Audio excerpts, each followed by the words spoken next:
The Etzebeth disciplinary saga has taken yet another dramatic turn, and this time it's not World Rugby delaying the outcome, it's the judicial panel itself. According to fresh reports, Etzebeth will only learn the length of his ban on Sunday after the independent panel failed to reach a unanimous verdict on his punishment. Yes, one of the most feared forwards on the planet has been left in disciplinary limbo because a room full of legal experts simply could not agree on what to do with him. This comes after Etzebeth received the first red card of his career during South Africa's 73-0 humiliation of Wales at the Principality Stadium. With just minutes left, TMO Eric Gousens notified referee Luke Ramos of foul play. The replays showed it clearly. Etzebeth's thumb pressed into the eye of Alex Mann.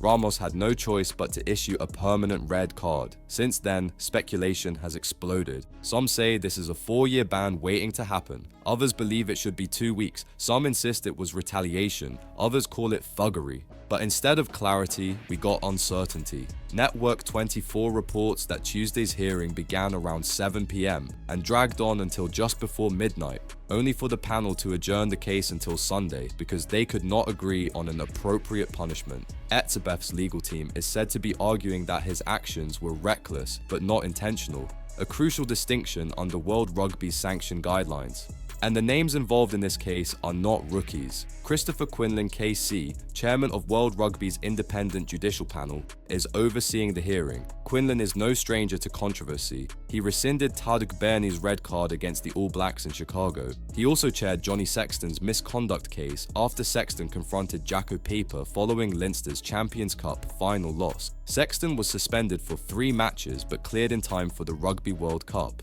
Advi Adrian Monsinger is defending Etzebeth, adding even more firepower to a case already glowing red hot. Meanwhile, Alex Mann has been cleared of wrongdoing despite a grainy screenshot circulating online that many claimed showed Mann gouging Etzebeth first. Yet no citing, no hearing, no case. That led former Irish refereeing boss Owen Doyle to slam the idea that retaliation could justify anything. There are now suggestions that Etzebeth himself was provoked, that he was the recipient of a prior gouge with some pretty inconclusive video footage doing the rounds, he wrote. But it cannot be a question of an eye for an eye. That's a level of retaliation which cannot be acceptable. We'd all be livid if someone poked their finger into our eye, but to actually return the act is unthinkable. If provocation can be proved, then both gouges should be dealt with separately. Rugby cannot afford its judiciary to tread lightly on this one, there's too much to lose. Doyle is calling for the judiciary to throw the book at the Springbok, and he's not alone. Former Boks head coach Nick Mallett has predicted a heavy sanction, even while conceding that Etzebeth may not have meant to do it. I'm not sure what's going to happen because the video evidence was pretty clear, he said on the Talking Boks podcast. You can argue about low tackles and all that sort of thing, and change of heights and mitigation, but in this one, there was a lot of anger on his face, and I can't see a disciplinary hearing letting him off gently on this one. And that brings us to the core issue. Which category will the judiciary choose? Because for eye gouging, World Rugby has 3, each with drastically different outcomes.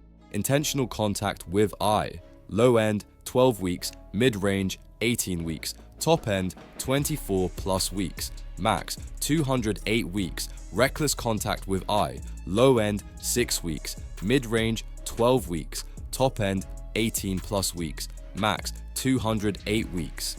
Contact with eye area, low end, 4 weeks, mid-range, 8 weeks, top end, 12 plus weeks, max, 52 weeks. This is why the panel can't agree. This is why the decision is delayed. This is why Sunday may be one of the most dramatic days in Springbok rugby. Is this going to be the most severe punishment of Etzebeth's career? Will they buy into the reckless, not intentional argument? Or will World Rugby make an example of the Boks enforcer? Let me know what you think below, and if you want every twist of this Etzebeth disciplinary war delivered unfiltered, subscribe to Green and Gold Army News.